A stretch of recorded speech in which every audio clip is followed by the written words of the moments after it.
অনেক মানুষ দেখবেন প্রশ্ন করে মালাকুল মউত একসাথে এতগুলা মানুষের জান কিভাবে কবজ করে? প্রশ্ন করে না?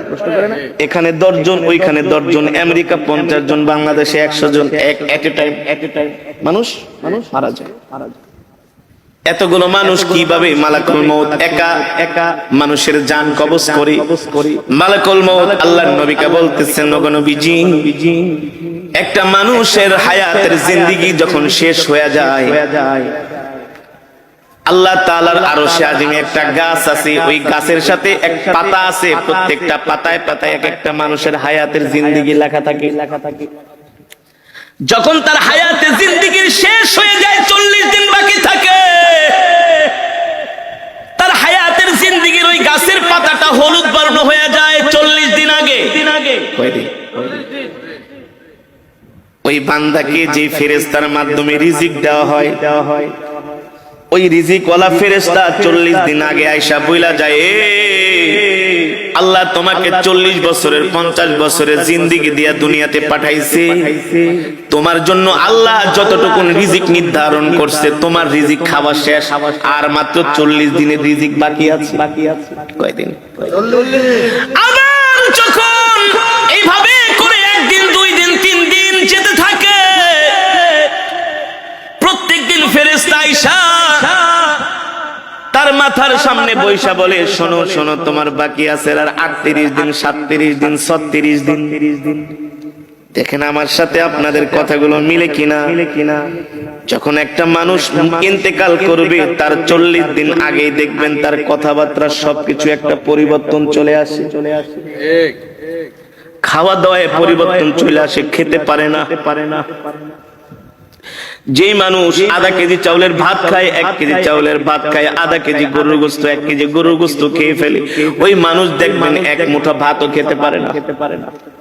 তার সামনে খাবার দিলে আর খাবার ভালো লাগে না। যেই মানুষ 1-2 গ্লাস দুধ খেয়ে ফেলতো, সেই মানুষকে চামিচ দিয়ে দুধ খাওয়ানো হয়। যেই মানুষ 1-2 হালি কমলা খেয়ে ফেলতো, তাকে একটা কমলার খোসা মুখে নিয়ে একটু রস খাওয়ানো হয়। কারণ কি রে ভাই? কারণ কি? আল্লাহ নবী বলেন, আল্লাহ তাআলা তার জন্য যতটুকু রিজিক নির্ধারণ করেছিলেন, তার রিজিক শেষ, বাজেটে আর তার রিজিক নাই। আর মালাকুল মউত আয়েশা বলে, শোন, তোর বাকি আছে আর মাত্র 3 দিন। 40 দিনের থেকে কয়দিন? দেখবেন একটা মানুষ মৃত্যুর 3 দিন আগে তার কথাবার্তা আরো চেঞ্জ হয়ে যায়। আত্মীয় স্বজনকে দেখলেই তাকায় থাকে, এক পলকে তাকায় থাকে, দোকানের দিকে যে তাকায় থাকে, বাড়ির দিকে যায় তাকায় থাকে, সম্পদের দিকে যায় তাকায় থাকে। কারণ আস্তে আস্তে পৃথিবী তাকে ছেড়ে দিতেছে।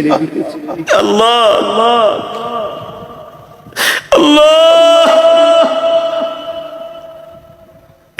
মালাকুল মউত আয়েশা বলে, তুই এখনো কি তওবা করস নাই? তোর মাত্র আর 3 দিন বাকি আছে।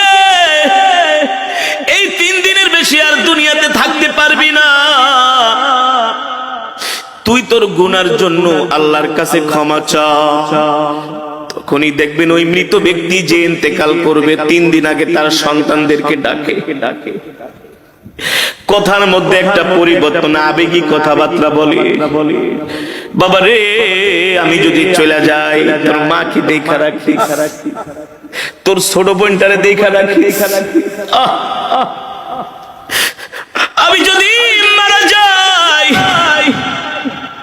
আমার ছোট ছেলেটারে তোরা কষ্ট দিস না। বলে কি বলে না?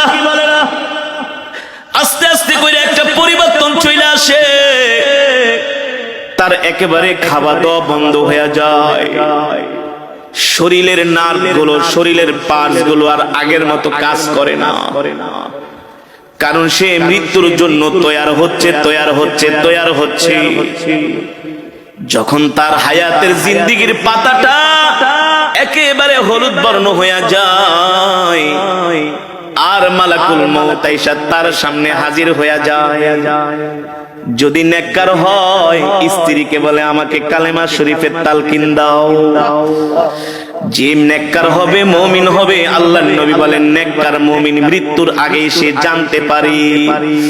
এই কারণে সন্তানদেরকে বলে ওই জায়গায় আমাকে কবর দিবা, ওই জায়গাটার মধ্যে আমার জন্য কবর খুঁজা রাখবা। আর শোনো শোনো, আমার মৃত্যুর পরে বেশি দেরি করবা না, তাড়াতাড়ি আমাকে কবরে ঢুকাই দিবা। আমার মৃত্যুর পরে আমার জন্য কান্না করবা না, কান্না করবা না। যদি আমি সন্ধ্যায় মারা যাই, এশারের আগে আমাকে কবর দিয়া দিবা। এভাবে নসিহত করে, নসিহত ওসিয়ত করে। কারণ কি? কারণ কি? আল্লাহ নবী সরকারে দো আলম বলেন, নেককার ব্যক্তির মৃত্যুর আগে সে সব জানতে পারে, সব দেখতে পায়। এ কারণে একজন জান্নাতি মানুষ সব সময় মৃত্যুর জন্য তৈয়ার থাকে, প্রস্তুত থাকে। ঠিক কিনা বলেন? কেমন তৈয়ার, কেমন প্রস্তুত? তার নখগুলো কাইটা রাখে, তার চুলগুলো কাইটা রাখে, তার লোমগুলো কাইটা রাখে, ওযু অবস্থায় থাকে। যে কোনো সময় মালাকুল মউত তাকে পাকড়াও করতে পারে। ঠিক কিনা বলেন? আল্লাহর নবী সরকার দো আলমের ইন্তেকালের আগে আল্লাহর নবী আম্মা জান আয়েশাকে বলে, আয়েশা রে আমার মিসওয়াকটা দাও। আম্মা জান আয়েশা বলে, আমি আল্লাহর নবীর হাতে মিসওয়াক দিলাম। আল্লাহর নবী সুন্দর করে মিসওয়াক করতেছেন। মিসওয়াক করার পরে উত্তম রূপে আল্লাহর নবী ওযু করলেন। আমি জিজ্ঞেস করলাম, ও প্রাণের স্বামী আল্লাহর নবী, আপনি এত সুন্দর করে মিসওয়াক করতেছেন, ওযু করতেছেন, কারণ কি? আল্লাহর নবী বলে, এ আয়েশা, একটু পরে আমার জান কবজ করার জন্য মালাকুল মউত আমার বাড়িতে হাজির হবে।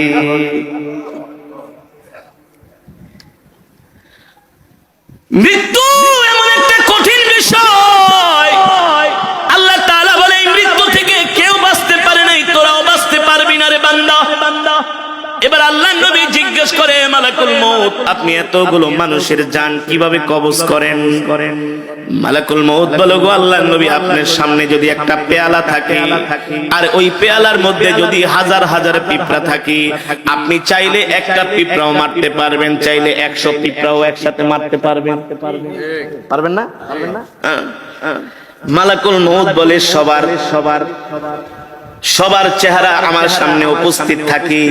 যখন তার হায়াতের জিন্দেগীর পাতাটা যখন হলুদ বর্ণ হয়ে যায়, আমি মালাকুল মউত তাকে আস্তে আস্তে করে সতর্ক করি। দিন যায় রাত যায়, আমি তাকে সতর্ক করি।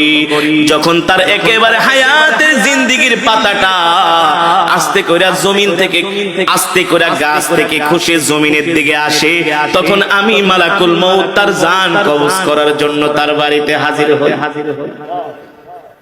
হইতে পারে সেটা দুপুর বেলা, হতে পারে সেটা রাত 3টা 5 মিনিট। ঠিক কিনা বলেন? অনেক মানুষ দুপুরে মারা যায়, না? দুপুর 2টা বাজে মারা যায়। আমরা মনে মনে বলি, আহ, লোকটা দুপুরের খাওয়ানো খাইতে পারলো না।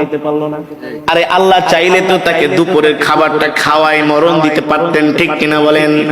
আল্লাহ বলেন, না না না, ইদা জা আজালুহুম লা ইস্তাখিরুনা সাআতাও ওয়া লা ইস্তাকদিমুন।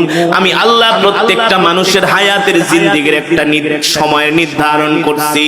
এ বান্দা, তোমার মৃত্যু 1 মিনিট আগেও হবে না, তোমার মৃত্যু 1 মিনিট পরেও হবে না। আমি আল্লাহ যখন নির্ধারণ করছি তখনই তোমার কেবল মৃত্যু হবে। ঠিক কিনা বলেন? এবার সাহাবীরা মৃত্যুর যন্ত্রণার কথা শুনে তারা কান্না করা শুরু করে দিলেন।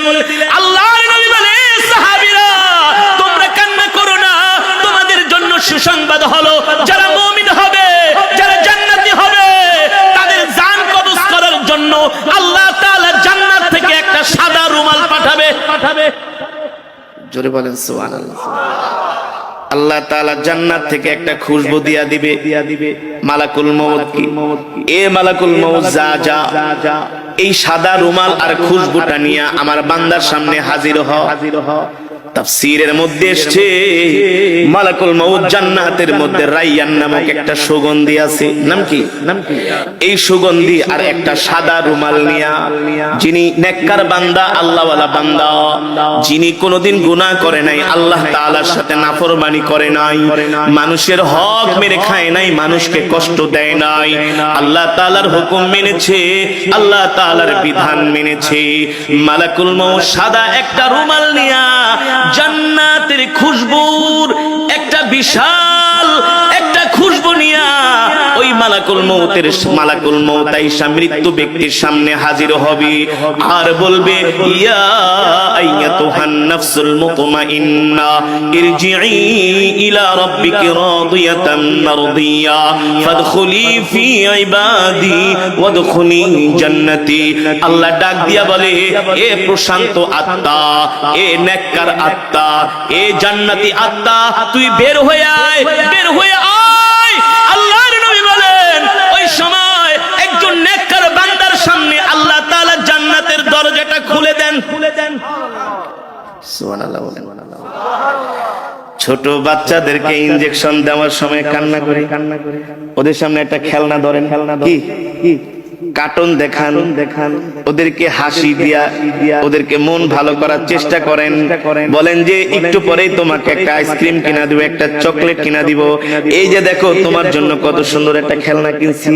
এই কথা বলার সাথে সাথে তার শরীরে ইনজেকশনটা ঢুকায় দিবেন, দেখবে সে তত ব্যথাও পাবে না, চিৎকারও করবে না। যারা নেককার বান্দা হবে, আল্লাহ তাআলা সাদা রুমালের মধ্যে মালাকুল মউতকে বলবে, জান্নাতের খুশবু লাগায় দাও, আর খুশবু লাগায় দিয়ে আমার বান্দার নাকের সামনে রুমালটা ধরো আর জান্নাতের দরজাটা খুলে দাও। এবার নেককার বান্দা দেখবে আল্লাহ তাআলা তার জন্য এত সুন্দর জান্নাত বানাইছি, যেই জান্নাতের মধ্যে হুর গিলমান তার জন্য অপেক্ষা করতেছে। 10 দুনিয়ার সমান একটা জান্নাত, জান্নাতের বাগ বাগিচা, কার্পেট, গাছপালা, জান্নাতের নিয়ামত, আসবাবপত্রগুলো দেখে সে হাসতে থাকবে। সুবহানাল্লাহ। কারণ রূহ যাইতে দেরি, জান্নাতে যাইতে দেরি নাই। তো এই মৃত্যুর সময় কেউ কি কান্না করে নাকি? কেউ কি হতাশ হয় নাকি?